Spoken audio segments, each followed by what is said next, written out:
da Missão Juvep, né? Temos feito muitas coisas juntos, né? E para nós, então, é uma grande alegria estar junto com os irmãos, né? Meu nome é Márcio Sato, tá? Sou um japonês falsificado, tá? Japonês paraguaio, né? Não nasci no Japão, nasci aqui no Brasil. Só tenho a cara de japonês, mas a gente cresceu ali no Paraná e Deus nos chamou, né? Com 17 ou 18 anos, Deus nos chamou para trabalhar integralmente na sua obra. E depois de uma longa história, né, em 2010, eu, minha esposa, meu filho, inclusive acho que tem uma foto deles aí. Eu acho que eu posso controlar, né? Verdade. É verdade, esqueci. Aqui. Tem uma foto deles aí. Estamos aqui, né? Eu, minha esposa, desde 2010, né? E meu filho, né? Desde 2016, né? É um paraibaninho, comedor de cuscuz, e está aí. Vocês vão conhecer ele, né? Hoje, na hora do almoço, vocês vão conhecer o meu filho. Bem espertinho, bem agitado, não para quieto, né? Mas é uma benção. É uma grande benção para a gente, tá? Então, desde 2010, estamos trabalhando na Missão Juvep. É verdade. Desculpa, eu estou me ambientando ainda, né? Estou me ambientando, que tem uma TV bem na minha frente, eu não estou enxergando. Né? Coisa de japonês falsificado, né? Mas tudo bem. Vamos lá. Aqui é a sede da Missão Juvep. Eu acho que boa parte de vocês sabe que a base da Missão Juvep fica em Cabedelo, né? Fica em Cabedelo, né? Está ali uma vista aérea da nossa base. Acho que vocês conseguem ver assim, bem no meio ali da construção, a nossa casinha sertaneja, né? Se você ainda não conhece nossa base, você está convidado, né, a conhecer. Quem sabe até orar por nós, né, e orar conosco, né, todo dia, ao meio-dia, a gente se reúne naquela casinha ali do meio, que é a nossa casinha sertaneja, para orar pelos povos do sertão, ciganos, quilombolas, indígenas, os sertanejos, né, e por todas as nações, né. A gente tem feito esse trabalho, né, são vários departamentos que estão ali na base da missão, inclusive a Escola de Missões Transculturais, né, o Departamento de Desenvolvimento Comunitário, que é o nosso departamento, e a parte administrativa, a parte financeira também, né? Então essa é a nossa base. A Juvep, né, ela já tem mais de 35 anos, ela tem trabalhado, né, especialmente, né, não exclusivamente, mas especialmente no sertão nordestino, plantando igrejas, né, com os nossos projetos missionários. Eu acredito que muitos de vocês, muitos talvez não, mas alguns de vocês já participaram dos nossos projetos, né, de plantação de igrejas no sertão nordestino, né? Temos esse trabalho ali, temos um trabalho agora, né, há 3 a 4 anos atrás, estruturamos um departamento de desenvolvimento comunitário. Então a gente tem feito alguns projetos, né? Temos alguns bons parceiros. Um desses bons parceiros é a SEV Social, pastor Lindon Carlos, pastor John, toda a turma da SEV. A gente tem juntos perfurado poços, né? E começamos também o trabalho de barragem subterrânea, né, em 2016. Né? A gente tem trabalho também na área de reforço escolar e pré-escola. Temos uma pré-escola lá no sertão, aqui no sertão da Paraíba, próximo de Souza, na cidade de São Francisco, né? Temos uma pré-escola que a gente começou as atividades ano passado, né? Essa pré-escola, para vocês terem uma ideia, a secretária de educação do município tirou a filha dela da creche municipal e colocou na escolinha da igreja, né? Porque ela sentiu que, além de tudo, há uma qualidade, há um esmero, né? Há um capricho, né? Há toda uma excelência naquela pré-escola, né? E princípios e valores bíblicos são ensinados ali, né? Então, essa é a nossa pré-escola, lá em São Francisco. Temos trabalhado também em algumas ações, né, de prevenção contra drogas. Temos trabalhado também, começamos a trabalhar agora na prevenção à violência sexual infantil, né? Nós tínhamos um projeto, né? Temos ainda um projeto, né, com a Prefeitura de Cabedelo, né, de capacitar 150 professores da rede municipal, com uma metodologia feita por uma missionária, né, um livro chamado O Segredo de Tartanina. Quem é conhece o pessoal da UDF, né, deve já ter ouvido falar desse livro, mas é um livro bastante interessante e empodera crianças na área de abuso sexual infantil, né? E a gente fez toda essa parceria com a Prefeitura de Cabedelo, até que, o que aconteceu? Prenderam todo mundo, né? Todo mundo que estava apoiando nosso projeto está preso. Então, infelizmente, a gente teve que adiar, né? Não cancelamos, nós adiamos esse projeto, né? Até que haja uma certa estabilidade política ali na nossa cidade. E então a gente vai dar prosseguimento, se Deus quiser.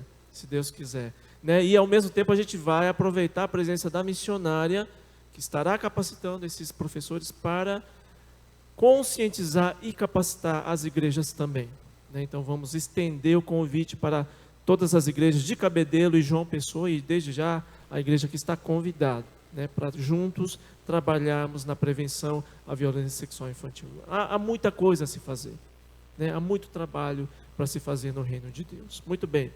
Um pouquinho então da Juvep, acho que boa parte já conhecia. Eu quero começar essa palestra falando um pouquinho, né, de uma base bíblica, teológica, sobre o que Deus quer para a nossa cidade, né? A nossa palestra hoje é sobre desenvolvimento comunitário no contexto urbano. Então, em primeiro lugar, o que Deus espera, o que Deus quer, o que Deus está fazendo já na cidade e pela cidade, né? Depois a gente quer trazer um exemplo, né, um estudo de caso, né? E aqui eu vou dizer para vocês que eu não sou pregador, né, eu sou um professor, então eu gosto de interação. Eu gostaria que vocês participassem também, tá? Eu vou jogar algumas perguntas, vou ser um pouco provocativo e vamos ver, né, como é que o pessoal aqui vai responder, ok? E depois, então, a gente vai terminar com alguns princípios, né, de desenvolvimento comunitário, o que fazer e o que não fazer, né? Dentro do nosso exercício, né, do nosso estudo de caso, a gente vai ver já boa parte desses princípios, né, mas a gente finaliza e a gente conclui depois, tá bom? Tá joia? Muito bem. O que Deus quer para a nossa cidade? Eu gostaria que os irmãos abrissem em Jeremias 29, versículo 7.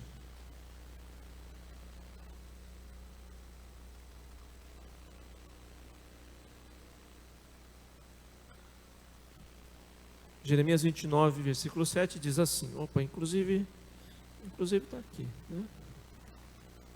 Procurai a paz da cidade para onde vos fiz transportar, e orai por ela ao Senhor, porque na sua paz vós tereis paz. Procurai a paz da cidade para onde vos fiz transportar. Em primeiro lugar, qual é a cidade? Que cidade aqui Jeremias aqui está se referindo? A que cidade ele está se referindo? Babilônia. Babilônia, né? Babilônia é um símbolo de um sistema opressor, um sistema idólatra. Babilônia é um símbolo de injustiça, um símbolo de crueldade, de violência e opulência dos poderosos, né? Você tem ali o imperador e toda a sua corte desfrutando, né, de uma série de regalias, de privilégios, à custa da exploração dos povos escravizados. E o povo de Israel era um desses povos escravizados. Eles foram retirados à força de Jerusalém, foram levados para para uma terra onde eles não gostariam de estar, junto de pessoas que eles odiavam. Essa era a situação do povo de Israel. Retiraram o povo da sua cidade e levaram para uma outra cidade, à força. E o interessante é que Jeremias traz a recomendação do Senhor para aquele povo que estava ali agora, naquela terra estranha, uma terra onde eles não queriam estar. E essa recomendação soa um pouco estranho, né? Porque o que Deus está pedindo para o povo dele é procurar a paz da Babilônia. Busquem a paz da Babilônia. E isso é uma coisa muito profunda, né? Porque essa palavra paz, né, no português não traduz exatamente a profundidade do significado da palavra shalom no hebraico, né? E shalom é muito mais do que essa paz que a gente tem na mente, que é a ausência de conflito, a ausência de guerra. É muito mais do que isso, né? Shalom é uma completude, é uma plenitude de bem-estar, que se expressa numa boa saúde, se expressa em segurança, se expressa em justiça, contentamento espiritual, prosperidade, ou seja, um bem-estar em todas as áreas da vida. Esse é o shalom. É isso que Deus espera, Deus quer para a Babilônia. Ele quer o shalom. E quando a gente olha para a nossa realidade, né, para a nossa realidade social, nossa realidade política, econômica, né, que a gente tem vivido esses dias, talvez a gente não esteja tão distante assim da Babilônia. Talvez a gente esteja vivendo, de certa forma, numa Babilônia, um lugar injusto, um lugar corrupto, um lugar idólatra, violento. Há muita identidade, eu acredito, né, com os dias em que estamos vivendo, com a cidade, essa cidade emblemática da Bíblia que é a Babilônia. Mas a vontade de Deus continua a mesma. A vontade de Deus continua a mesma. Ele quer o shalom para as nossas cidades. Ele quer essa completude de bem-estar para o lugar onde nós estamos morando. E Ele nos conclama, Ele nos chama e nos envia para construir junto com Ele essa shalom. Ele não só quer, mas Ele já está fazendo, Ele já está construindo, Ele já está estabelecendo essa shalom. A gente vê muita coisa bonita acontecendo, né? São coisas que Deus está fazendo. E Ele nos chama para fazer junto. Ele nos chama para participar também. É um privilégio para a gente. E buscar o shalom na nossa cidade, o que é exatamente isso? Buscar o shalom é a gente não se conformar com essa corrupção que assola o país em diversos níveis. É não se conformar com essa miséria que bate às nossas portas. É não se conformar com tanta injustiça que a gente enxerga dia a dia, mas lutar, por outro lado, lutar para que pessoas e comunidades tenham e vivam uma vida digna, uma vida de shalom. Irmãos, existem muitas instituições, né? Por outro lado, a gente vê que existem muitas instituições, movimentos, grupos sociais, inclusive governos, que têm lutado contra as injustiças. Tem lutado. E tem, de alguma forma, procurado promover transformação na sociedade. Existe sim. Mas eu quero dizer que de todas essas organizações, é a Igreja de Cristo que tem a melhor resposta. De todas as organizações que têm feito alguma transformação, a que tem a melhor resposta é a igreja. A igreja, a gente precisa estar consciente disso. E sabe por quê? Sabe por que eu digo isso? Porque nós temos o pacote completo. Nós temos um pacote completo. ONGs, movimentos podem fazer coisas lindas, maravilhosas no campo social, podem gerar renda, podem trazer uma dignidade para uma família, mas só nós temos o pacote completo. Nós temos o Evangelho que transforma integralmente corpo, alma e espírito. O Evangelho dá dignidade para as pessoas, mas ela também dá a salvação eterna. Esse é o pacote completo. Só nós temos esse pacote completo. Vocês já perceberam isso? Só nós temos esse pacote. Mas, saber que a igreja tem a melhor resposta para as injustiças, isso não basta. Né? De nada adianta a gente saber que nós temos esse pacote completo, se o pacote continuar fechado. Não é verdade? A gente precisa abrir esse pacote. Precisamos abrir esse pacote.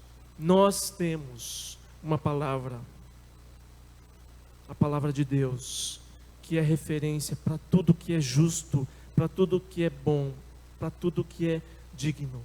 A gente precisa abrir o pacote. Não dá para deixar o pacote fechado. Se a gente tem a consciência que nós temos o pacote completo, que nós temos a melhor resposta para a sociedade, e a gente não faz nada, e a gente fica indiferente, se a gente mantém o pacote fechado, estamos sendo irresponsáveis. Não é essa a vontade de Deus. Deus quer o shalom para a nossa cidade. Deus quer o bem-estar para todas as pessoas, para toda a sociedade. Essa é a vontade de Deus. Ele está chamando a mim e a você para fazer parte desse grande projeto de construção dessa shalom. Amém? Algumas questões? Vou dando aqui. Sérgio Lira, famoso, teólogo, missiólogo, ele escreve no seu livro Cidades do Interior 2 tipos de igreja: a igreja como gueto, a igreja como um barco da salvação. Então, é aquela igreja que se sente como se estivesse dentro de um barco. Todo mundo que está dentro daquele barco está seguro, está protegido, está salvo. E lá fora do barco está o mar revolto. Ninguém está afim de ir lá no mar. A única motivação que as pessoas têm para sair do seu barco e ir lá para fora é para buscar mais gente para entrar no barco. Essa igreja como um gueto, uma teologia separatista, onde vê o mundo como o mundo que jaz ali no maligno, e aqui dentro das 4 paredes nós estamos seguros, vamos continuar aqui é confortável, vamos criar o nosso mundo gospel aqui dentro, vamos fazer os nossos próprios programas, nossos próprios eventos, a maneira gospel, e o mundo é um mundo onde jaz o maligno. A gente sai ali só para tentar buscar gente para entrar aqui. Esse é uma igreja que se torna um gueto, se torna um clube social. Existe então essa dicotomia entre o sagrado e o secular. É como se Deus estivesse só aqui dentro, Deus não estivesse lá fora. Deus não estivesse ali no nosso trabalho, com os nossos amigos, de fora da igreja, na nossa faculdade. Não, as coisas sagradas estão aqui dentro, Lá fora é o secular, lá fora tudo é mal, Então, essa dicotomia tem feito muito mal à igreja, porque as pessoas sabem lidar com a sua fé aqui dentro da igreja, junto com os irmãos, tá tudo bem, mas elas têm muita dificuldade para articular a sua fé e colocar a sua fé em prática lá fora. Isso é uma das consequências de uma igreja que é um gueto.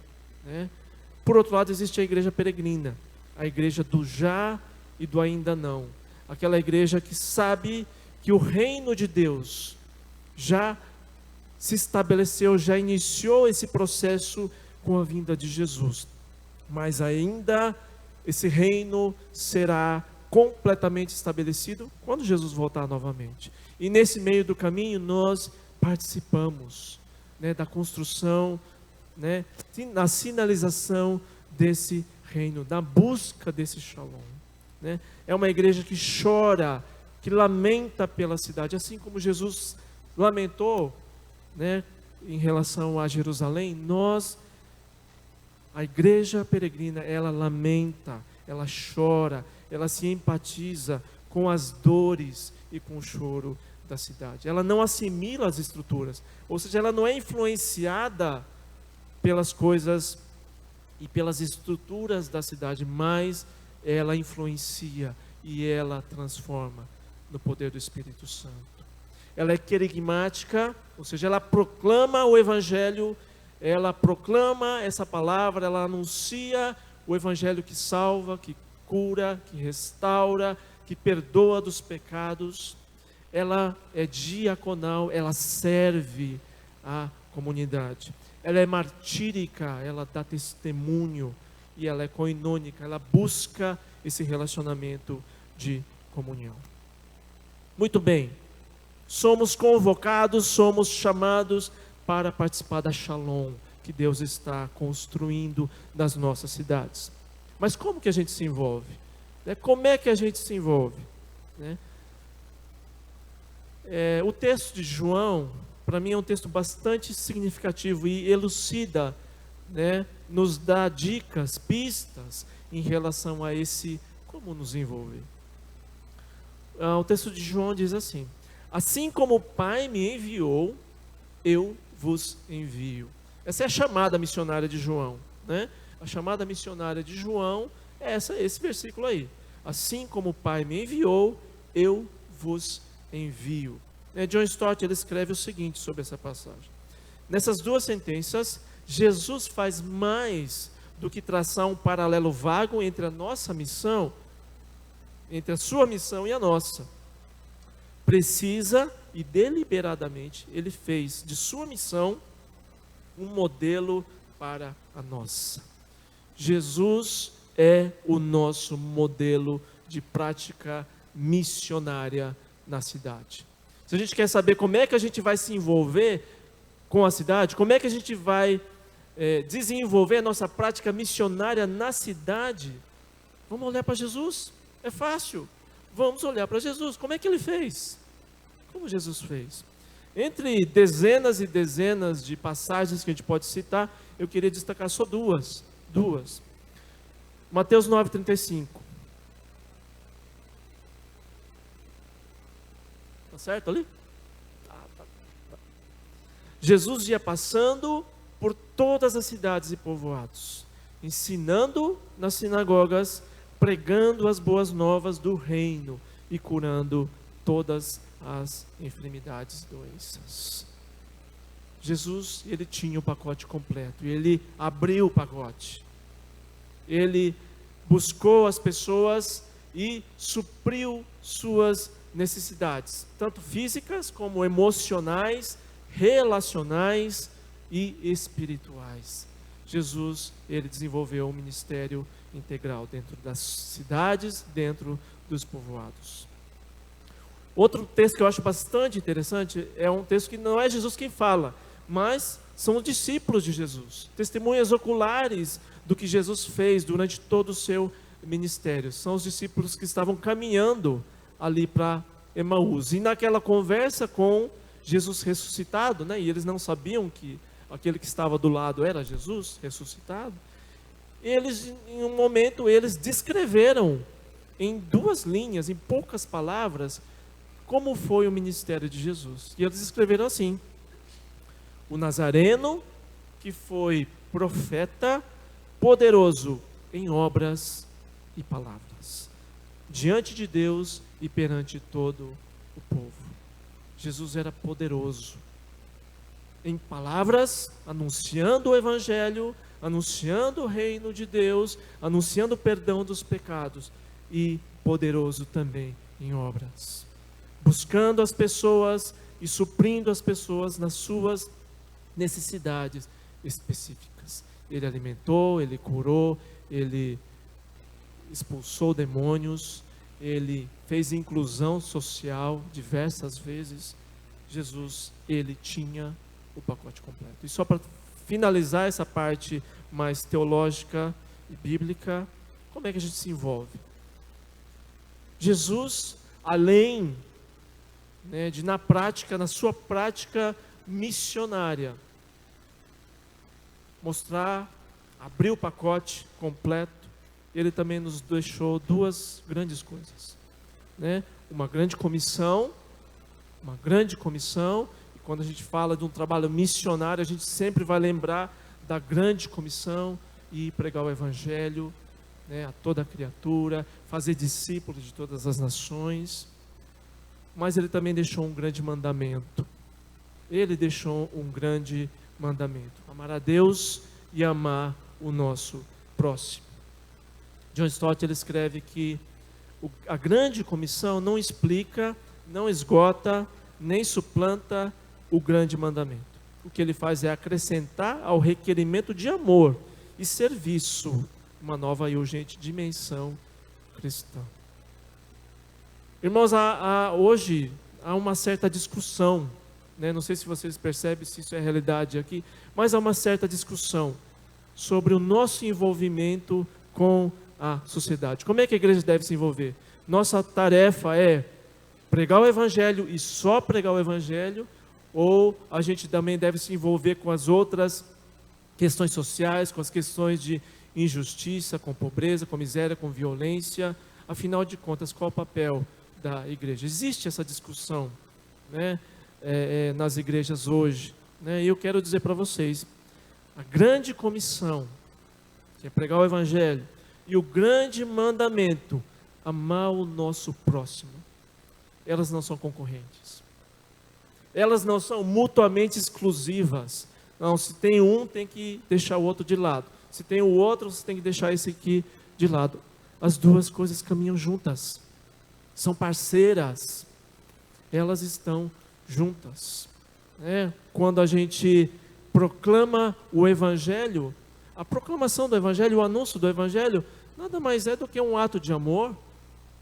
Existe uma relação bastante profunda entre as duas, né? E quando a gente ama o nosso próximo, quando a gente gera dignidade para uma comunidade, nós estamos concretizando, né, o anúncio do evangelho. É o evangelho se transformando em carne e osso, né? Esse é um gesto de amor. Muito bem, a grande comissão e o grande mandamento são parceiras, estão juntas, né, são inseparáveis. Ok? Muito bem, agora eu gostaria de passar agora para nosso estudo de caso, tá? São 10h04, né? Eu tenho mais quanto tempo, hein? Ah, é? Quanto tempo será que eu tenho? Uma meia hora? Mais? É? À vontade? Até um meio-dia, mais ou menos? Ok. Eu gostaria de dar um pequeno exemplo, né? É uma história, né, de um caso, de uma abordagem numa comunidade, né, procurando, né, desenvolver essa comunidade num projeto social, coisa que talvez vocês vão se identificar, né? Talvez, né? E com isso a gente quer extrair algumas lições, alguns princípios. Primeiro, nós temos uma comunidade, né? Essa comunidade, deixa eu até ler. É uma comunidade X, né? Uma comunidade X. Essa é uma comunidade que eu já visitei, é uma história baseada em fatos reais. Grande maioria das ações que foram feitas aqui de fato aconteceram. Esses personagens são personagens reais, né? Tudo isso aconteceu. Eu acrescentei uma coisa ou outra para enriquecer um pouquinho o nosso exemplo, mas não de forma alguma tira a essência do que foi esse projeto, tá? Então, é uma comunidade X na periferia de uma grande cidade do interior, tá? Onde moram mais ou menos 1.000 famílias. Tá? Então, vão gravando aí os dados. 1.000 famílias. Os homens, eles trabalham principalmente na construção civil, né? Auxiliar de pedreiro, esse tipo de coisa. E algumas mulheres são também auxiliares domésticos. Tá? Porém, a grande maioria está desempregada. E tem como fonte de renda os programas sociais do governo, tá? E a aposentadoria dos idosos. Além da pobreza, né, há diversos outros problemas sociais, né, como, por exemplo, o alcoolismo, o uso de drogas. A religião predominante católica e algumas igrejas evangélicas. Né, a maioria são igrejas pequenas, trabalhos independentes e com uma certa ênfase neopentecostal. Elas não se envolvem muito com as questões da localidade, as questões sociais. Ok? Essa é uma realidade mais ou menos conhecida, talvez isso até podia ser um bairro aqui de João Pessoa, certo? Ok, chegou lá um missionário para trabalhar naquela localidade. Né? E começa um trabalho de visitação nas casas, de cultos, e de repente uma pequena congregação se instala, né? Começa uma pequena congregação ali. Além disso, ele sente que ele deve ajudar a diminuir o sofrimento dos moradores. Né? Ele fica sensibilizado, né, com a situação de pobreza, com a situação, né, com tantos problemas sociais ali, e ele começa a orar. Ele começa a orar a Deus por uma solução. E, por meio de um contato, um amigo dele, da sua cidade natal, ele consegue conversar com um grande empresário. Um grande empresário. O empresário está aí, ó, né? Um grande empresário. E compartilhando, né? Compartilhando do seu trabalho, compartilhando das necessidades, o empresário se comove. O empresário se comove. E esse empresário vai até lá, visita, ele conhece a localidade e ele resolve fazer algumas ações para essa comunidade. Tá? Primeira ação, o empresário compra um terreno baldio e ali manda construir um campo de grama sintética. Né? E ele chama alguns professores de educação física, professores de futebol, crentes da região, e contrata esses professores, e ele abre então uma escolinha de futebol para mais ou menos 200 crianças e adolescentes. 200 crianças e adolescentes. Ele faz mais, ele aluga um prédio na avenida principal ali, na rua principal ali daquela comunidade, e ali ele implanta um projeto de balé para as meninas, para as crianças, né? E atende mais ou menos 50 crianças e adolescentes nessa escolinha de balé. O empresário, ele compra um galpão e ali instala uma fábrica de brinquedos de madeira. Ele emprega 4 trabalhadores ali da comunidade, na marcenaria dessa fábrica, e as suas respectivas esposas, elas trabalham também ali na embalagem, né, no acabamento dos brinquedos. Tudo isso aconteceu, isso é realidade. Grande parte da produção dessa fábrica é comprada pelo próprio empresário, né, porque ele usa esses brinquedos como brinde, ele distribui esses brinquedos como brinde aos seus clientes e funcionários. Né, assim, então, ele faz com a produção. O empresário também monta uma van de saúde com clínica médica e odontológica. Né? Ele contrata profissionais de saúde também da região e um motorista, e tem uma agenda cheia, né? Percorrendo os bairros, o bairro, né? E as outras localidades em volta do bairro também. E por fim, ele constrói um templo para 300 pessoas no meio da comunidade. E o missionário, aquele missionário, né, que ganhou na loteria, né, ele passa a receber sustento integral desse empresário. Né? Então esse é um projeto, né, que aconteceu, está acontecendo, ainda existe, né, essa localidade. O cenário atual, as pessoas da região estão felizes com o trabalho da escolinha de futebol, tem uma ótima adesão. As famílias empregadas estão conseguindo melhorar sua condição de vida financeira. Né? Os dias de culto, os que moram mais distantes, eles dispõem de um ônibus, né, que os busca e depois leva para suas casas, né, depois do culto. E os cultos geralmente estão cheios. A escola de balé é amplamente prestigiada pela comunidade. Há uma lista de espera, né, para ingressar nas aulas. É um sucesso, né? A aula de balé é um sucesso. A van de saúde está sempre se deslocando, né, para atender os doentes nas suas localidades. Isso tem diminuído gradativamente o atendimento nos postos de saúde. Né? O posto de saúde da comunidade, né, está sendo beneficiada, né, porque muitos atendimentos têm sido feitos com a van. Muito bem, esse é um projeto, né, que aconteceu, está acontecendo, inclusive ainda hoje. Né? Conheci esse projeto talvez um pouco mais de um ano. Ok? Eu quero vocês agora interagindo. Tá? Interagindo. A gente vai estudar um pouquinho esse projeto. Tá? Para começar, aqueles que acham que é um projeto abençoado.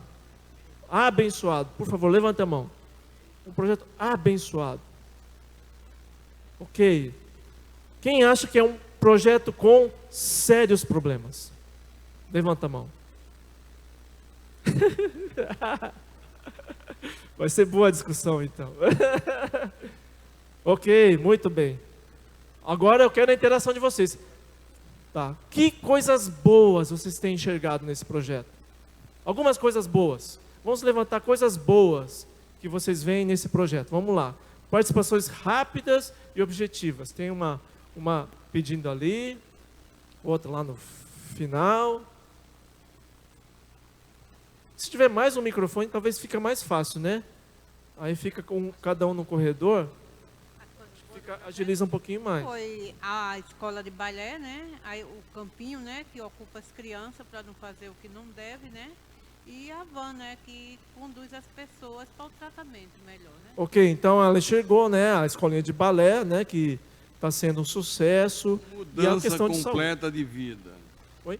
Uma mudança completa na vida da população. Uma mudança completa. Ok, mudança completa.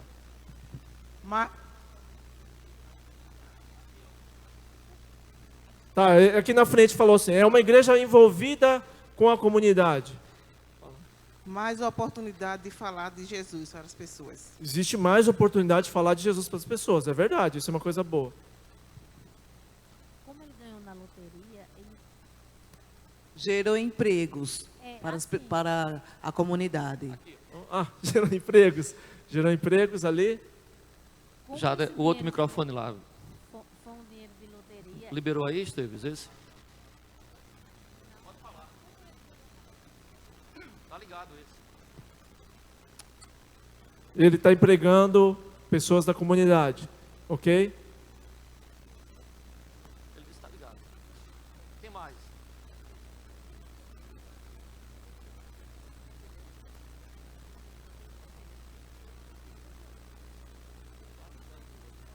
Ok. Ele não tirou na loteria, né? Ele foi abençoado pela empresa. Dentro de tudo que foi apresentado, eu particularmente senti falta da pessoa de Jesus em todos os projetos. Ok, Jesus está presente. Jesus está presente. Né? O missionário continuou pregando, né? Os cultos estão cheios, né? Tem pessoas se chegando à igreja por meio desse projeto. Então Jesus está presente. Jesus está presente. Talvez no meu texto não deixou muito claro, mas a realidade é essa. Socialização. Socialização das pessoas, ok? Eu vejo uma atitude que vem a dignificar essa comunidade com a educação, com saúde e também o espiritual e a própria vida desse empresário, porque ele precisa de muita oração e apoio. Joia, joia. Então, muito bem, muito bem. É um projeto de ação integral e, naturalmente, ele não vai, nem a pretensão seja essa, de resolver todos os problemas da comunidade. Mas ele fez a parte dele. Se outros fizessem também a parte dele também, iria minimizar muito as dificuldades e a agulha da população. Joia. Além de pregar o evangelho. Joia, tá bom. Chega de coisa boa, chega de coisa boa agora. Vamos aos problemas. Eu vou dizer para vocês, esse projeto é um projeto seriamente problemático. Seriamente problemático. Posso falar aqui? Agora vocês vão dizer por quê. Tá. O problema de sustentabilidade, de se manter. Eu vejo ali tem muita iniciativa, muito projeto, mas sem o empresário a gente não tem uma sustentabilidade para manter aquele projeto. Eu acho que isso é um problema, porque futuramente se o empresário, por exemplo, entrar em algum problema financeiro, ele falir ou morrer, ou ter alguma situação parecida, que ele se ausente, como é que vai se manter o projeto? O projeto vai ter que se fechar. A pergunta aqui não é se o empresário sair. A pergunta é quando o empresário sair. Ele vai sair. Em algum momento ele vai sair. Algum momento ele vai sair. E aí? E aí? O que vai acontecer? Será que a comunidade está preparada para continuar esses projetos e desenvolver outros ainda? Será que ela está preparada? Ela foi preparada para isso? Apenas um empresário é muito vulnerável. É muito vulnerável. E se ele cai doente, não quer mais saber de nada? Se ele encontrar um outro povoado que tem uma carência maior e ele destinar todos os seus recursos para aquele outro povoado, o que vai acontecer? E se ele falir? Com a crise toda que a gente tem aí, é muito vulnerável. A questão da sustentabilidade é ponto-chave. É um ponto-chave para qualquer ação de desenvolvimento em qualquer comunidade. Qualquer comunidade. A pergunta é, o que vai acontecer se nós sairmos dessa comunidade? Ou no dia que a gente sair dessa comunidade? Ela vai conseguir caminhar com as próprias pernas? Será que a gente ensinou esse pessoal a pescar ou só demos o peixe? Ou só estamos dando peixe para o pessoal? O dia que a gente sair não vai ter mais peixe. É porque eles não sabem pescar. Então, essa é uma pergunta-chave. Como fica a sustentabilidade? Como é que as coisas vão continuar depois que a gente sair? Tá? Ok. Pensando assim, a comunidade até que ponto está acreditando que se uma ação partindo do coração desse empresário, ou se não tem uma segunda intenção a nível político? Isso eu acho que é uma coisa que pode levar a... Pode acontecer, isso pode acontecer. Existem várias intenções por trás, de uma ação como essa. Mas eu vou dizer para você, o empresário tem bom coração. Tá? O empresário é um empresário de bom coração e ele segue aquilo que ele sente que é Deus que está conduzindo ele. Tá? Então, nesse caso, posso dizer para vocês, há uma boa intenção. Tá? Mas vale a ressalva, vale... a observação. O projeto é vulnerável na sua sustentabilidade porque não tem reprodução de liderança. Não há liderança. Ele não é sustentável financeiramente falando porque não é contado num processo de sustentabilidade que leva em consideração os agentes, os atores como um todo. É um risco muito alto você ter uma concentração de recurso em cima de uma pessoa só. E essa pessoa, ela é vulnerável, é um ser humano que pode mudar ou utilizar do projeto para alavanca social, para fins pessoais. E geralmente isso é o que ocorre em muitos projetos sociais em periferias de cidades de grande porte. Sim. Pessoa começa com boas intenções, a boa intenção gera frutos no curto prazo, e o projeto serve de algum palanque político ou promocional de alguma pessoa. Geralmente é assim que a gente vê. Ok, muito bom. O que mais? Tem mais problema aí, tem mais problema. É crente, esqueci de falar, né? É um empresário crente, é um empresário com boa intenção, com bom coração. Oi.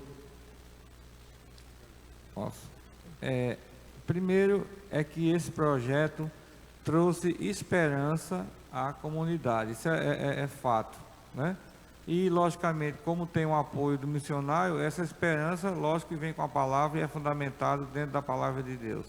Mas, como pastor, só complementando o que o pastor Cassé falou, é o seguinte, que quando está concentrado, qual é o peso, como esse empresário, toda noite, ou quando ele pensa nisso, ele vai dormir, pensando justamente nesse fato, de que ele não venha a perder o seu rendimento, ele não venha a falecer, ele não venha a ser assediado, né? Quanto ele está levando de carga pensando em dar continuidade a esse projeto. Também um peso de responsabilidade, né? Que recai sobre... Exato. E com quem ele pensa que ele pode repartir quem são se tem apoio de outras igrejas, né? Porque de político ele vai ter sempre que dar o retorno político. Então, logicamente, ele não vai querer. Mas quem sabe quantas igrejas estão conhecendo o projeto e estão dando apoio? Só isso.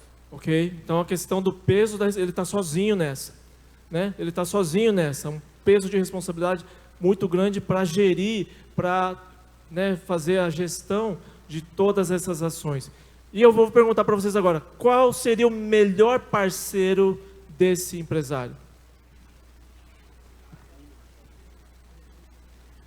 Sato, ainda há pouco, é porque você não percebeu, eu tinha levantado assim a mão. Eu acho que uma das coisas necessárias para um projeto desse, ele acontecer e progredir, é necessário que hajam recursos, a meu ver, recursos das nossas próprias contribuições enquanto agentes sociais contribuintes. Por exemplo, a igreja usar a ferramenta dos recursos destinados às ações de alcance coletivo, de bem social. Então, eu diria, a criação legal de uma ONG que perpassa bandeiras partidárias, não tem nada a ver com partidarismo político.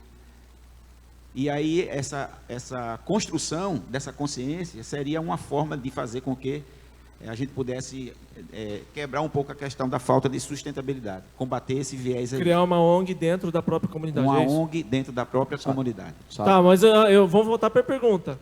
Qual é o melhor parceiro? Tem a ver com a pergunta ou não? Tem. A anterior, eu queria só concluir dentro dessa perspectiva de sustentabilidade, né, da manutenção do projeto. E aí eu faço a pergunta porque na apresentação não deixou claro se dentro dessa deficiência, né, de algumas problemáticas, da questão da regulamentação desse projeto, trazendo exatamente a Casa Legislativa, no caso se for uma cidade pequena, a Câmara, para uma regulamentação desse projeto, numa ausência desse próprio empresário, de um sustentador, dessa regulamentação, se existe nessa cidade, nessa comunidade X, na cidade, dentro dessa perspectiva da sustentabilidade. É isso que fica uma pergunta dentro de si. E aí eu entendo, se não tiver uma deficiência que tem. Se os projetos eles estão regulamentados? Regulamentar para a questão... Na verdade, o empresário ele criou uma ONG. Ele criou uma ONG, está tudo regulamentado, tudo está dentro da lei, né? Inclusive, há até condições de conseguir financiamento, conseguir captação de recursos por meio da ONG. Existe a possibilidade, mas eu acho que não é feito. Mas a ONG está regulamentada, ok? Vamos voltar à pergunta agora, né? Vocês estão querendo fugir da pergunta, né?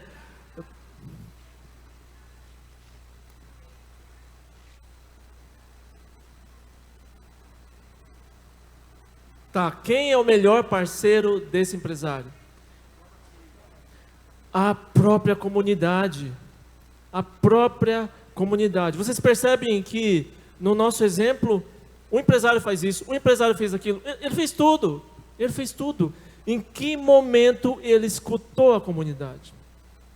Em que momento ele se preocupou em fazer, né, um termo mais técnico, um diagnóstico na comunidade para perceber quais são as reais e prioritárias necessidades que aquela comunidade tem e como a comunidade pode se envolver para construir essas ações. Ele não escutou. A gente precisa escutar a comunidade. Esse é outro ponto chave quando a gente fala de desenvolvimento comunitário. A comunidade precisa participar. Agora também vejo... Ela precisa por quê? Porque ela tem capacidade, ela tem valor. A gente muitas vezes, a gente faz que nem esse empresário. A gente está metendo pau no empresário, mas a gente faz igual. A gente chega numa comunidade com um pacote pronto. Como se a gente soubesse tudo que eles precisam, né? E com isso a gente se coloca numa posição de superioridade. Nós sabemos, nós temos os recursos e eles são os pobres coitados que não têm nada, não sabem nada e não valem nada. Quando a gente chega numa comunidade e impõe aquilo que a gente pensa, aquilo que a gente desenhou no nosso gabinete ali, pensando que a gente sabe, né, o que é melhor para as pessoas, né? O que vai acontecer? A autoestima dessas pessoas, a autoestima da comunidade, que já é baixa, vai ser massacrada, né? Vai ser massacrada, né? Porque a gente não valoriza, a gente não está valorizando eles, então eles vão se valorizar? Não. Nós é que precisamos valorizar a comunidade, né? Eles são imagem e semelhança de Deus. Eles têm direitos, né? E eles têm capacidades. Deus deu à comunidade dons e talentos. E eles podem usar esses dons e talentos para construir juntos, né, uma ação que vá beneficiar ela própria, né? A comunidade precisa participar, ela precisa ser ouvida, né? Ela tem ideias, ela se expressa, ela tem criatividade, ela tem habilidades, né? E isso precisa ser usado. Isso é ponto-chave. Agora também... Sem isso não tem desenvolvimento comunitário. Sem isso, as ações são paternalistas e assistencialistas. É tudo que uma comunidade não precisa. Assistencialismo e paternalismo. Agora Okay? também a gente percebe, meu irmão, que ação social por ação social fica devendo. Temos que utilizar a ação social, mas visar também a questão da salvação, né? Então, as duas coisas andam paralelo. A questão que eu me preocupo também é até onde a igreja está preparada para receber a comunidade, né? Porque a cultura, ela é multiforme, certo? Então, por exemplo, eu vi essa semana um grupo que trabalha na comunidade, é um grupo não evangélico, é um grupo de umbanda, mas que trabalha maracatu, trabalha esses ritmos afro, certo? Que interfere no fator cultural. Então, quem olha assim, diz, isso aqui é um Xangô, né? Então, na verdade, é aquela coisa. A igreja está preparada também para se inserir na sua comunidade, para receber essa cultura local, para fazer uma triagem, porque ela não pode de maneira nenhuma desfazer de tantas coisas que está na comunidade, dizer que é do diabo, certo? Então, até onde nós estamos preparados para receber essa comunidade dentro da igreja. Pastor. Muitas vezes um trabalho como esse se assemelha a uma missão transcultural, né? Quando a gente fala de missão transcultural, né, é fundamental conhecer a realidade, ver na comunidade aqueles pontos, né, que estão dentro da Bíblia, aquelas práticas que estão dentro da palavra de Deus, ou que não ferem, né, os preceitos bíblicos. Tudo isso pode ser mantido, né? Às vezes é uma riqueza cultural da própria comunidade, né? E não chegar, não, é tudo, isso é tudo do diabo, vamos substituir tudo esse negócio. Não, né? Nós temos que ter essa sensibilidade. Okay? Apesar de hoje esse projeto já está se vislumbrando aí, dificuldades que ele tem e terão todos, mas eu quero, sem ter procuração para isso, defender o empresário e louvar pela atitude dele. Alguma coisa foi feita e ele começou, no meu sentir, pelo caminho certo. Ele quis fazer alguma intervenção na comunidade, naturalmente, se é a comunidade de origem dele, onde ele tem raízes, não sei, possivelmente que seja assim. Então ele viu em torno do esporte, talvez do campo ali, uma forma de mobilizar a comunidade. Sim. E assim fez. Sim. Há um legado muito importante que ele deixa lá na comunidade, que nem tudo está perdido. Houve mobilização, houve conscientização do cidadão, possivelmente de alguns direitos, que vai começar a cobrar do setor público. E há também a parte de evangelização que foi feita. Está aí a igreja preparada para isso. É como eu falei, né? Justamente por isso eu coloquei primeiros pontos positivos. Há coisas boas. Eu acho que uma coisa muito boa, de fato, é a intenção do empresário. Ele tem um bom coração e quis, né, de fato, né, beneficiar, abençoar aquela comunidade. Né? O que nós estamos questionando aqui não é a intenção nem motivação, mas a forma. Né? Essa é a forma, né, que foi colocada, né, que foi abordada a comunidade, e a gente percebe, tem problemas. Né? Isso precisa ser melhorado, isso precisa ser corrigido, ok? Bom, meu tempo já acabou. Eu posso passar um slide. Um slide.